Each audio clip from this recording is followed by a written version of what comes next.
നമസ്കാരം, ഞാൻ advocate Nelson Thomas. ഇന്ന് ഞാൻ നിങ്ങളുടെ മുന്നിൽ ഒരു വിഷയം അവതരിപ്പിക്കാൻ വരുന്നത് വളരെയേറെ ചർച്ച ചെയ്യപ്പെടേണ്ട വിഷയമാണ്. അതുകൊണ്ടാണ് നിങ്ങളുടെ മുന്നിലേക്ക് വന്നിരിക്കുന്നത്. നമുക്ക് വളരെയേറെ ജിജ്ഞാസ ഉളവാക്കുന്ന ചില കാര്യങ്ങൾ. എന്തുകൊണ്ടാണെന്നറിയില്ല, ഈ യുദ്ധവുമായി ബന്ധപ്പെട്ട് ഡയറക്റ്റ് യാതൊരു ബന്ധവുമില്ലാത്ത ഇന്ത്യ പക്ഷേ വളരെയേറെ പ്രതിസന്ധികൾ ഏൽക്കേണ്ടി വരും.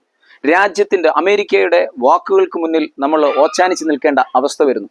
എന്തുകൊണ്ട് ഈ യുദ്ധത്തിൽ ഡയറക്റ്റ് ഒരു ഭാഗമല്ലാത്ത നമ്മൾ ഇടപെടേണ്ടി വരുന്നു? ഈ യുദ്ധത്തിൽ ഇറാനോടാണ് പ്രശ്നം. ആർക്ക് പ്രശ്നം? അമേരിക്കയ്ക്കും ഇസ്രായേലിനും. അവർക്ക് വ്യക്തമായ ലക്ഷ്യങ്ങളുണ്ട്. പക്ഷേ അതിൻ്റെ എല്ലാം തിക്തഫലങ്ങൾ അനുഭവിക്കേണ്ട ഒരു രാജ്യമായി നമ്മുടെ രാജ്യം മാറുന്നു. നമ്മുടെ രാജ്യത്തിന്റെ അഖണ്ഡതയെ വരെ ചോദ്യം ചെയ്യപ്പെടുന്നു. ദേശീയതയെ ചോദ്യം ചെയ്യപ്പെടുന്ന തരത്തിലുള്ള പല വാഗ്വാദങ്ങൾ ഉണ്ടാകുന്നു. ഏറ്റവും പ്രധാനപ്പെട്ട ഒരു വിഷയം ഞാൻ പറയാം. അമേരിക്കയുടെ ട്രസ്റ്റി സെക്രട്ടറി ആയിട്ടുള്ള സ്കോട്ട് ബെസറ്റിന്റെ ഒരു വാക്കുകൾ എന്നെ വളരെയേറെ ചിന്തിപ്പിക്കുകയാണ്. അതാണ് സ്കോട്ട് നമ്മുടെ രാജ്യത്തിന് വേണ്ടി മറുപടി പറയേണ്ടി വരുന്നത്. അദ്ദേഹം പറയുന്നത് ഇങ്ങനെയാണ്: ഈ പ്രതിസന്ധിയിൽ 30 ദിവസത്തേക്ക് റഷ്യയുടെ കയ്യിൽ നിന്ന് എണ്ണ വാങ്ങാൻ അമേരിക്ക ഇന്ത്യ അനുവദിച്ചിരിക്കുന്നു. എങ്ങനെ ഉൾക്കൊള്ളാൻ കഴിയും? ഈ 1947 മുതൽ സ്വാതന്ത്ര്യം കിട്ടിയ ഇന്ത്യ മഹാരാജ്യം രാജ്യത്ത് വളർന്നു വന്നത് കോൺഗ്രസ് ഇന്ത്യ ഭരിക്കുമ്പോൾ ഉണ്ടായ ആർജവപരമായ നിലപാടുകളിലൂടെയാണ്. ഒന്നും ഉണ്ടായിരുന്നില്ല. അവരിൽ നിന്ന് ഇന്ത്യയെ സൃഷ്ടിച്ചെടുത്തു. ഈ ലോകം വളരേണ്ട ഏറ്റവും ശക്തമായ ആർട്ടിഫിഷ്യൽ ഇന്റലിജൻസിന്റെ കാലഘട്ടത്തിൽ 10-12 വർഷം പിന്നിട്ടിരിക്കുന്നു. ലോകത്ത് ചൈന വളർന്നു, ലോക രാജ്യങ്ങൾ വളർന്നു. പക്ഷേ ഇന്ത്യ ഒരു ചോദ്യം ചിഹ്നമായി മാറിയിരിക്കുന്നു. നമ്മൾ ഫേസ്ബുക്കിലും വാട്സപ്പിലും മാത്രം പ്രതികരിക്കുന്നവരായി മാറുന്നു.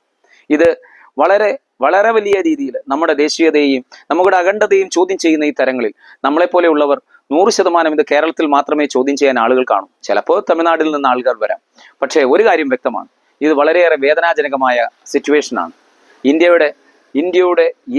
എന്ന് പറയുന്ന മഹാരാജ്യത്തിന്റെ അഖണ്ഡതയെ ചോദ്യം ചെയ്യുന്ന, ഇന്ത്യയുടെ ദേശീയതയെ ചോദ്യം ചെയ്യുന്ന അമേരിക്കക്കാരന്റെ ഇടപെടൽ ഒരു കാരണവശാലും അംഗീകരിച്ചു കൊടുക്കരുത്. നരേന്ദ്രമോദി എന്തുകൊണ്ട് സൈലന്റായി മാറുന്നു എന്നുള്ളത് വളരെയേറെ വേദനാജനകമാണ്. അദ്ദേഹം നമ്മുടെ പ്രധാനമന്ത്രിയാണ്. അദ്ദേഹം രാജ്യത്തെ അഭിസംബോധന ചെയ്ത് പറയേണ്ടിയിരിക്കും. കരാറുമായി ബന്ധപ്പെട്ട് വലിയ ഒരു ചർച്ച നടക്കേണ്ടിയിരുന്നിരുന്നു. ലോക്സഭയിലും രാജ്യസഭയിലും. എന്താണ് വ്യാപാര കരാർ? എന്തായിരുന്നു അതിനകത്ത് ഹിഡനായിട്ടുണ്ടായിരുന്നു? അന്ന് ആൾക്കാർ ചോദിച്ചു, റഷ്യയുമായുള്ള നമ്മുടെ എണ്ണ വാങ്ങരുതെന്ന് അമേരിക്കയ്ക്ക് പറയാനുള്ള അവകാശമെന്ത്? അതിനെ താക്കീത് ചെയ്യേണ്ടതായ നിലപാടുകൾ ഉണ്ടായിരുന്നു. പക്ഷെ അന്ന് നമ്മൾ ചോദിച്ചില്ല. കാരണം എപ്സിൻ ഫയൽ ആണെന്നൊക്കെ ആൾക്കാർ പറയുന്നു. ഞാൻ അതിൽ വിശ്വസിക്കുന്നില്ല. പക്ഷെ ഒരു കാര്യം വളരെ വ്യക്തമാണ്, നമ്മുടെ ദേശീയതയെ ചോദ്യം ചെയ്യുന്ന ചില കാര്യങ്ങൾ അതിന്റെ പിന്നിലുണ്ട് എന്നുള്ളത്. അതുകൊണ്ടാണ് നാം പറഞ്ഞ വാക്കുകൾ, ഇന്ത്യക്ക് 30 ദിവസത്തേക്ക്. അപ്പോൾ ആ വ്യാപാര കരാറിൽ അങ്ങനെ ഒരു വ്യവസ്ഥിതി ഇല്ലായിരുന്നുവെങ്കിൽ എന്തുകൊണ്ട് അദ്ദേഹം ഇത് പറഞ്ഞു എന്നുള്ളത് വളരെ വ്യക്തമായി പറയുകയാണ്. ഒരു കാര്യം ഈ യുദ്ധവുമായി ബന്ധപ്പെട്ട്, ഹോർമൂസ് കടലിടുക്കുമായി ബന്ധപ്പെട്ട നമുക്ക് 10,000 കോടി രൂപയുടെ നഷ്ടം ദിവസം ഉണ്ടായി എന്ന് പറയുന്നു. എന്തുകൊണ്ട് ആ നഷ്ടം ഇന്ത്യയെ ഡയറക്റ്റ് ബാധിക്കുന്നു? ഇന്ത്യയെ ഭയമില്ലാത്ത അവസ്ഥയിലേക്ക് രാജ്യങ്ങൾ 1974 കാലഘട്ടത്തിലെ ഇന്ദിരാഗാന്ധിയെ നമ്മൾ ഓർക്കേണ്ട സമയം ഇപ്പോഴാണ്. ഒരു കാര്യം വളരെ വ്യക്തമാണ്, രാജ്യം മുന്നോട്ട് കുതിക്കുമ്പോൾ രാജ്യത്തിനൊത്ത ഒരു നേതൃത്വങ്ങൾ ഉണ്ടാകണം. അല്ലാത്ത പക്ഷം വളരെ വലിയ ചോദ്യങ്ങൾ ഉണ്ടാവും. കോൺഗ്രസിന്റെ ജയറാം രമേശ് ചോദിച്ചതുപോലെ, മനീഷ് തിവാരി ചോദിച്ചതുപോലെ, രാഹുൽ ഗാന്ധി ചോദിച്ചതുപോലെ, മല്ലികാർജ്ജുന ഖാർഗെ ചോദിച്ചതുപോലെ പല ചോദ്യങ്ങൾ പല ഭാഗത്തുനിന്ന് ജനങ്ങളുടെ മനസ്സിൽ വരും. അവർ ചോദിക്കുന്നത് ഇന്ത്യയുടെ പ്രതിപക്ഷ നേതാവായതുകൊണ്ടാണ്. അവരുടെ ചോദ്യങ്ങൾക്ക് മറുപടി നൽകാൻ BJP കഴിയണം. അല്ലാതെ ഫേസ്ബുക്കുകളിലൂടെ ചുമ്മാതെ ഫാക്ടുകളുടെ അടിസ്ഥാനത്തിലല്ലാതെ കഥകൾ പറഞ്ഞ് നമ്മുടെ വ്യവസ്ഥിതിയുമായി എതിരായ രീതിയിലുള്ള പ്രവർത്തനങ്ങൾ ഒരു കാരണവശാലും അംഗീകരിക്കാൻ കഴിയില്ല എന്നുള്ളതാണ് യാഥാർത്ഥ്യം. ഒന്ന് വ്യക്തമായി എനിക്ക് പറയുവാനുള്ളത്, ഇന്ന് തന്നെ നമ്മൾ ചിന്തിക്കുന്നു, ഈ യുദ്ധത്തിന്റെ അനന്തരഫലമായിട്ട് നമ്മളാണ് അനുഭവിക്കേണ്ടി വരുന്നത്. ഗ്യാസ് നമ്മൾ എന്ത് ചെയ്യുന്നു? ഇന്ന് ഗാർഹിക ഗ്യാസ് 60 രൂപ കൂടി. 860ഉം 60 കൂട്ടുമ്പോൾ ഏകദേശം 920 രൂപ. പല ചെലവുകൾ വരുമ്പോൾ 1000 രൂപയായി മാറിയിരിക്കുന്നു. അതോടൊപ്പം തന്നെ വ്യാവസായികപരമായ ഗ്യാസിന്റെ അവസ്ഥ, സിലിണ്ടറിന്റെ അവസ്ഥ എങ്ങനെയാണെന്നറിയാം? 1800 രൂപ. 1800ന്റെ കൂടെ ഇന്ന് 111 രൂപ കൂടെ 115 രൂപ കൂട്ടിയിരിക്കുകയാണ്. അപ്പോൾ ആലോചിച്ചോണം, ഏകദേശം 2000 രൂപ പുറത്തു പോകുന്നു. ഈ വ്യവസ്ഥിതി നമുക്ക് ബുദ്ധിമുട്ടുകൾ, ദൈനംദിനമായ നമ്മുടെ ജീവിതത്തിൽ ഇത്രമാത്രം ബുദ്ധിമുട്ട്, തൊഴിലില്ലായ്മയുടെ കാലഘട്ടത്തിൽ, പ്രശ്നങ്ങൾ നടക്കുന്ന കാലഘട്ടത്തിൽ, ജോലിയില്ലാത്ത പല പ്രതിസന്ധികളുടെ കാലഘട്ടത്തിൽ വർഗീയതയും വിഭാഗീയതയും വെച്ചുകൊണ്ട് ഈ രാജ്യത്തെ മുന്നോട്ട് കൊണ്ടുപോകാൻ കഴിയുമെന്ന് ഞാൻ വിശ്വസിക്കുന്നില്ല. ഒന്ന് വ്യക്തമായി പറയുകയാണ്, രാജ്യം ഭരിക്കുമ്പോൾ തന്റെ ഇടത്തോടെ ആർജവത്തോടെ ഇന്ത്യ മഹാരാജ്യം ലോകത്ത് ഏറ്റവും ശക്തമായി നിൽക്കുന്നത് അടിത്തറയുള്ള ഒരു സംവിധാനം ഇന്ത്യയിൽ ഉണ്ടാക്കിയതുകൊണ്ടാണ്.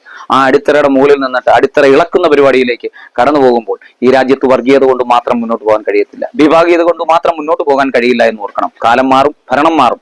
അന്ന് ഈ രാജ്യത്തിന് അവശേഷിക്കുന്ന തരത്തിലുള്ള അഭിമാനം പോലും കളഞ്ഞു കുളിക്കുന്ന തരത്തിലുള്ള ഇടപെടലുകൾ BJPയുടെ ഭാഗത്ത് ഉണ്ടാകരുതെന്ന് ഒരിക്കൽ കൂടി അടിവരയിട്ട് പറയുകയാണ്.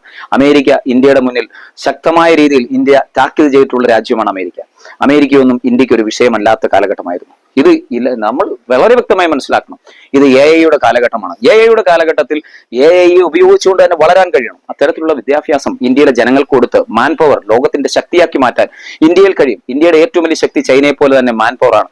അത് ഉപയോഗിക്കാനും അവരെ വിദ്യാസമ്പന്നരാക്കി രാജ്യത്തിന്റെ നെറുകയിലേക്ക് കൊണ്ടുവരുവാനും കഴിയാതെ പോയാൽ രാജ്യം ഇത്തരത്തിലുള്ള അപമാനങ്ങൾ ഏൽക്കേണ്ടി വരും.